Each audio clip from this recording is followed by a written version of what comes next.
This is our tiny house on the water. I bought this houseboat in 2011. It's 28 feet long and 10 feet wide. The hull is fiberglass over plywood, and the siding is solid teak. I bought it as a renovation project, and at that time, it was just one story. It didn't have electrical, plumbing, or propane. It had a tiny hotel sized fridge, a small crawl in bed cubby, a big kitchen dinette, and almost zero storage space. It wasn't a boat anyone could live on. So I was excited to turn it into the perfect place to live. One of the main things I focused on in designing the new layout was providing just tons of storage space. I am not a minimalist. I like having stuff, and I love having plenty of space to put things away. So having a lot of storage space was one of my main goals in the new design. It was so fun figuring out what I'd want this place to be like if I were to live here. I even built a model of it from balsa wood so I could really get a sense of what the new design would look like. Basically, we gutted the interior, leaving only one corner of the kitchen, and completely remodeled the first floor. And at the same time, we added the second-story bedroom.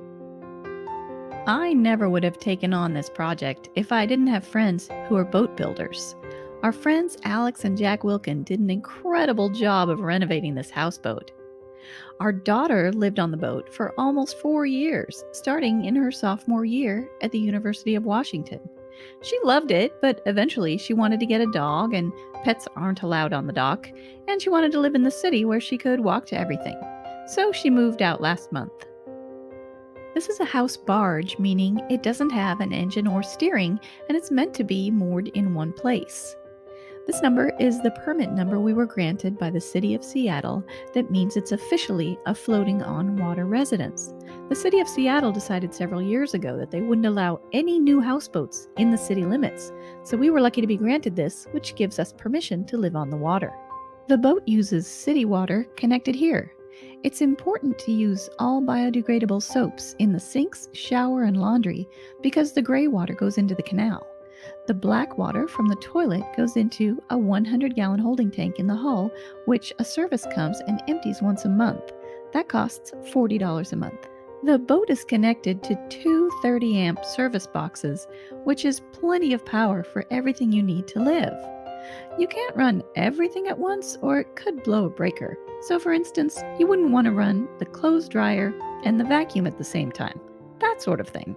There are 2 propane tanks in a cabinet here at the back of the boat. The things that run on propane are the hot water heater, the stove, and the oven.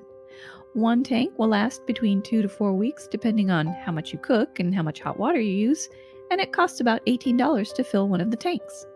We added this awning a couple years ago so you can stay dry while you're unlocking the door. It also shades the front of the boat and keeps it cooler in the summer. At first it seemed perfect, but then we discovered that when there's a heavy rain and you step on the edge of the boat, it tips just enough to pour whatever water was up there onto your head.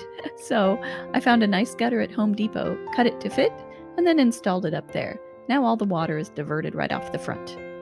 Let's go inside. This is what it looks like now.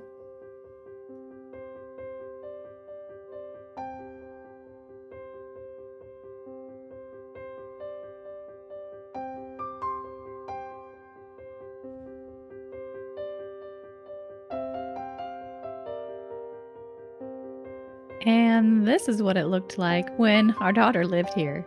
She loves plants, and I think at this point she had about 30. The kitchen is great because it has a full-size microwave, an apartment-size refrigerator, and plenty of counter space. The stove and the oven run on propane. Recycling can go in the cabinet under the sink.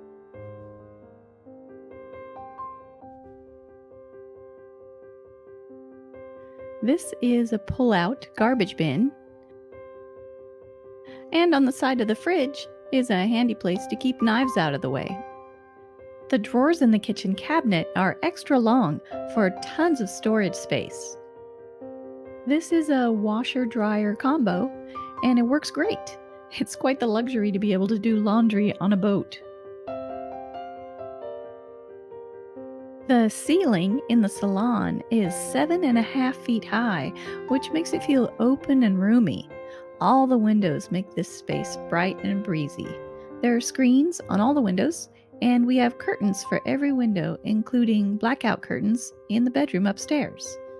This lifts up to be a desk when you need it.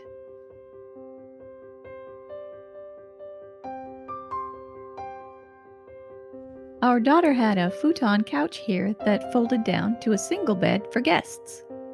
She also had a table by the refrigerator, and for 4 years, this was plenty of living space. The bathroom has a full size house shower. The boat has a tankless hot water heater that provides on demand hot water that's heated with propane.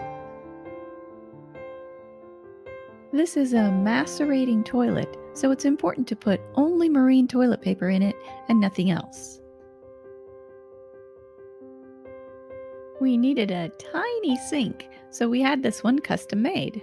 Alex Wilkin, the boat builder, is just amazingly talented. He designed and built this gorgeous mirrored cabinet door and the medicine cabinet. And then we wanted some counter space, so he built this cabinet with a door that opens to become a surface where you can put toiletries. This cabinet and the medicine cabinet borrow space from the closet on the other side of the wall. This little oil heater is all that's needed for heating the whole place in the winter without blowing a breaker. Our daughter kept it at the bottom of the stairs, and with the hatch open, it kept the whole place cozy. This giant walk-in closet is probably pretty unusual for a tiny house. It provides tons of storage space, including space under the stairs for larger things like suitcases and a vacuum. Also under the stairs is the hot water heater. Alex designed and built this beautiful custom staircase. The light switch at the bottom of the stairs turns on a light in the stairway and also the bedroom lights. And then once you're in bed, you can turn the lights off right beside the bed.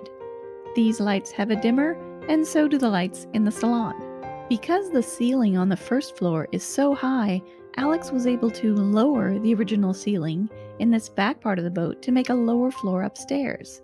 That means that the ceiling on the second floor is actually 6'7". So this is not like a tiny house loft. It's a full height bedroom.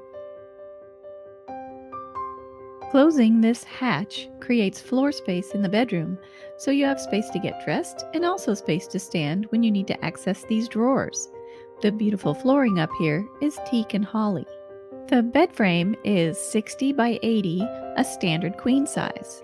Under the bed are 6 big drawers with plenty of space for so many clothes. And then behind them are 3 huge bins that are handy for storing things like camping equipment, extra bedding and pillows, and that kind of thing. Also, there's an outlet in the headboard on each side of the bed, so plenty of space to charge all your devices at night. This closet is great for some hanging clothes and also the perfect place for a laundry basket. The 2 drawers here are nice for smaller things.